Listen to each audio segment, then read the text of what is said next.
Hi everyone, it's Lynn from DevineCentral. A while back I did a video called The Celtic Cross is Not Hard, and in it I explained how and why I modified the Celtic Cross so that I could actually use it and enjoy it. And I know it's really hard for a lot of newbies to feel like it's okay to change anything, especially something as popular and iconic as the Celtic Cross. But so many people complain about how hard it is to read, and I think it's because they can't resonate with the mainstream positional meanings. So after I did that video, I turned around and did another video on pitfalls, and my number one pitfall with the Celtic Cross was relying too heavily on the positional meanings. Because really, when it boils down to it, the intuitive hits that you get have to take precedence. Today, what I want to do is review other readers' versions of the Celtic Cross, just to show you how many different versions there are or can be, and hopefully newbies will see that it's okay to modify and find something that works for them, and for seasoned tarot readers, maybe get some inspiration on some changes that you could make to it. I know I found some that were very interesting. So let's go ahead and do this. And by the way, I have one that's really special for you that you're going to love, those of you who are seasoned. So you got to stick around for that. Okay, so I'm going to change cameras, and we're going to start with what is mainstream. Mainstream is basically past, present, future with an obstacle in the middle, and that tends to stay consistent through most modified versions. It is 3 and 5, above and below, and self, number 7, and hopes and fears, number 9. Those are the ones that tend to change the most, right? So, we have environment, we have our outcomes. Most outcomes will not tell you, like this one does, the result if nothing is changed. That is how I see it. And I do that because if you were to get the Ten of Swords as the outcome card, well, yay, lucky you, you get to see that it's over and it's okay to go ahead and shift gears and take a different path now. Because you wouldn't have known that had you not seen that card, right? So let's move on. For context, I want to show you again how I modified mine, right? I still have the subject. I still have the past, present, and future with an obstacle in the middle. And I just named them something different is all. I have what's on your mind for the top card, okay? And that could be hopes and dreams and goals and ideals. It could be everything rolled up into one, but that is what's on your mind. Below, I have the foundation, or where the situation started. So in order to know where we need to go or how we're going to remedy the situation, we got to know where it started so we can figure that out, right? I do not read reversals. Therefore, I like to have a shadow card or a shadow position in all my spreads. And mine is number 7. How can you sabotage yourself or your situation? How can you make it worse? What should you not do? And then your environment, over which you have no control. Advice from spirit, because I think all tarot readings need advice. And at least if you're reading for other people. And potential outcome. And for me, again, that is if you stay on your current path and you don't make any changes. So let's see what other people have done with theirs, shall we? Okay, this situation is interesting because number 3, and again, we have our basic, past, present, future, and obstacle. But here, number 3 is, they call it the basis of the situation, which I absolutely agree with. But they have number 5 as the present. So I'm sorry, we have 1 and 2 is the situation and what blocks it. And then you have 4, 5, 6, past, present, future. And they've separated those, and I think that's kind of odd, but it's, different and it's interesting. All they have for number 7 is your power in this situation. So that's going to talk about, what resources do you personally have that you can draw upon? And so that's kind of cool. The rest of them are mainstream. Okay, the next one, number 4, is, there we go. We have, again, the root of the problem, and we have hopes and fears as number 5 instead of the mainstream, which would be number 9. Okay? And I think that's the same as what's on your mind, myself. Number 7, they have is just as approach. And approach can be, I don't know, I think it's very vague. I do like number 9 here, which is rather than advice or hopes and fears, it is what you need to know. And I think that would be an interesting one to add. Okay, so on this next one, it's really cool because everything's changed. So we have primary focus and the block, right? And then number 4 is grab this opportunity. That's at the top. And number 3 is draw on this strength. Number 4 is grab this opportunity. To the left, we have let go of this. And number 6 is move toward this, which is, there's your past, present, and future, right? Number 7, here again, we have your power in this moment. Here's your resources. Here's what you can bring to the table, right? Number 8 is, and 9 and 10 are all mainstream. So there's just some interesting changes there. Now, this one, and I apologize for the fuzziness. I had to snag some of these. I didn't snag clearly. Number 3 and number 4 are you have 2 past. Number 5 and number 10, you have 2 outcomes. And I just think that it's a lot of stuff. 7 and 8 even. Here's all the factors, influencing the situation. And I just feel like you're missing out on other things you could be asking for by having repetitive situations here. Okay, next. This is a nice one, right? We have the situation and the challenge, but her number 3 is beliefs. And that could also be, it's at the top, so it could also very much be about your hopes and your dreams and how you feel about the situation. The number 4 is the problem root, which I agree with. Then we again have past and present.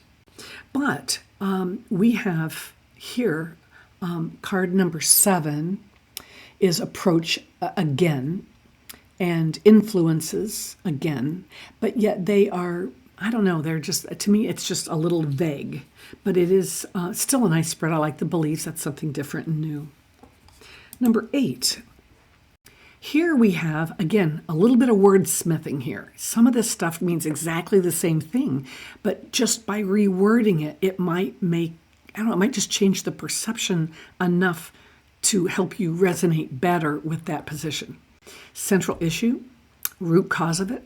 We have the obstacle, the past, and the future, right? All the same.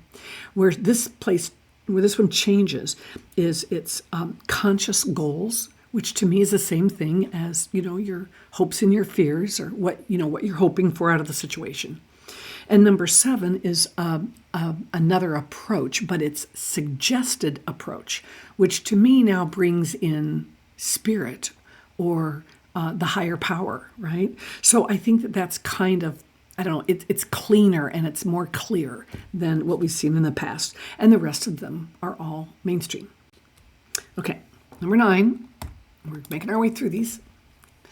Now here, this is what I think is interesting. It's all pretty much the same. Card number 7 is advice. Everything else is the same, but let's look at 3 and 5 here. Number 3 is need to focus on this. I think it's an interesting positional meaning. Strengths, I have no problem with that either, but if you think about it, your strength is your character. It is your foundation. It is your rock. It is what supports you, your strengths, right? So wouldn't it stand to reason that should be at the bottom? And if you need to focus on something, it would be at the top, right? Because you're moving forward. So while I like those terminologies, I just think that those 2 positions need to be reversed. Okay, so number 10. Number 5 in this spread, it's so strange. It is the best that you can achieve. Does that seem limiting to you? It does to me. If this is the best you can get and you get the 5 of Cups, I just think that would be kind of a depressing read. Number 7, they have here as you and your power. And I think that that's vague. I don't know what that means. And so I just think that, and I'll tell you right now, number 9 is hopes and fears, which is mainstream. But my hopes and fears would change if I knew that number 5 was the best I could possibly achieve and it was not a good card. Strange. Okay, next, look at 3, 5, and 7 here. We have number 3 is focus. This is what you need to focus on, and it's on top, so that makes sense. Number 4, she put recent past at the bottom, and then number 5 made it possibilities. And of course, 6 is still our future. And number 7 is the power, and I'm assuming that means, power that you have. So, and I also like the fact that number 9, she dropped off fears. She just wants hopes there. So that could also be our goals, right? It could be a lot of different things, our dreams. This one changes a lot for me, I think. And again, wordsmithing. Here you are right now, or present situation, right? And she has present, past, future. But her crossing card leaves open the possibility that it could be something that's helpful, rather than something that hinders or something that becomes an obstacle. And I often say that this crosses you for good or ill, so it's kind of the same thing, but I kind of like that. Hopes and dreams, she doesn't have here, but she has swapped that for goals and ideals in number 5. And number 3 at the bottom is subconscious influences. And I think for you to pull out subconscious influences, that is kind of a psychological review of somebody's mental state, which I think is beyond the scope of our readings. And so I don't really like that. Your approach. Okay, so I'm assuming that's your approach to the problem or whatever, and number 9 is what you need to know. So she's changed this up quite a bit. But, I look at this and not even, compared to the others, it just seems like this is someone who really has put some thought into it for me and has changed stuff for a reason. It's kind of interesting. Now, this too is different.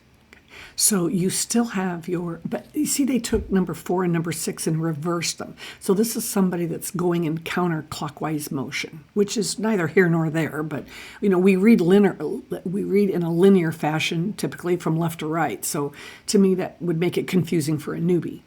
But we still have our past, present, future, and our immediate influence. That is not an obstacle. So you see the difference? That's kind of weird. I like our goal or our destiny is at top.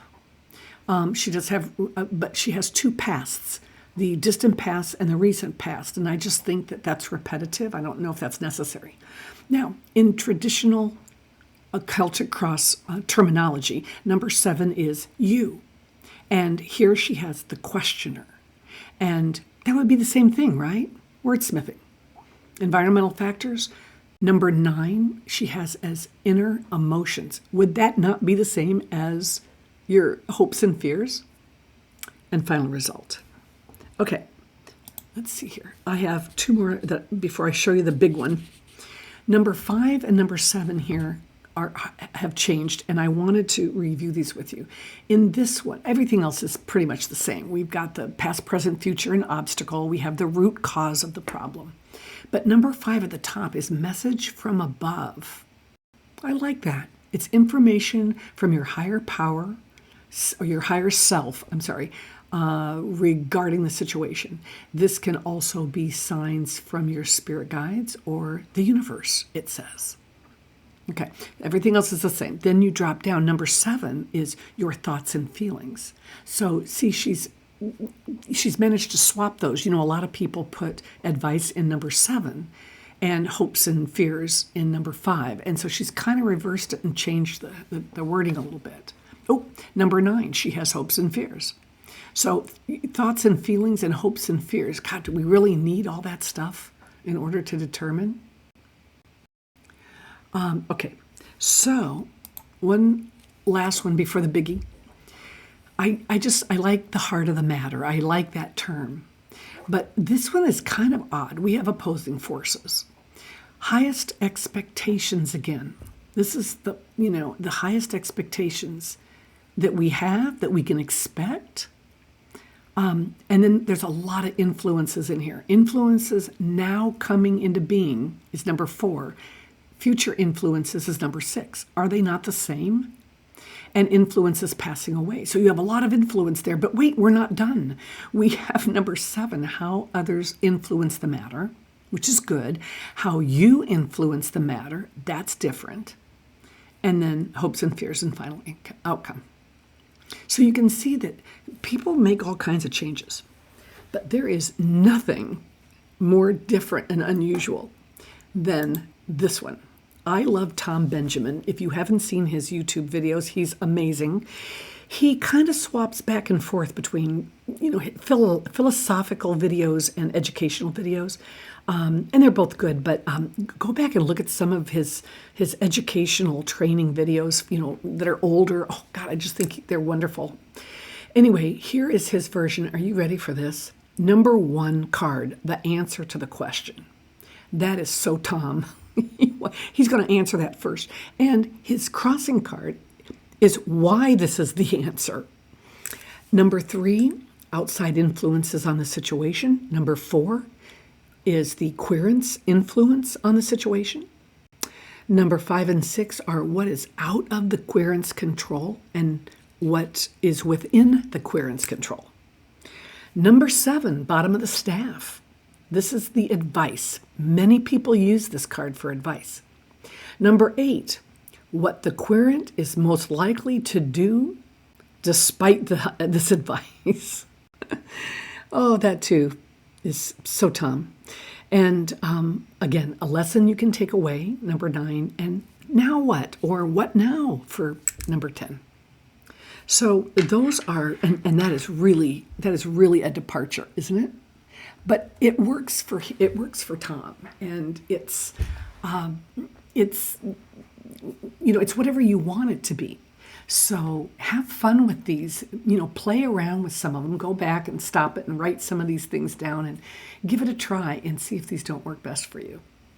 Now, I am absolutely going to start going in a couple of new directions here. Hopefully you'll like it. I have a series coming up on reading crystals, and I have found that it just dovetails really well with tarot, and it's working for my booth. So that's why I just want to share with you how I got into that and how you can too. If you like this video, please give it a thumbs up, because that is how people find me, and I will see you on the next video. Bye-bye.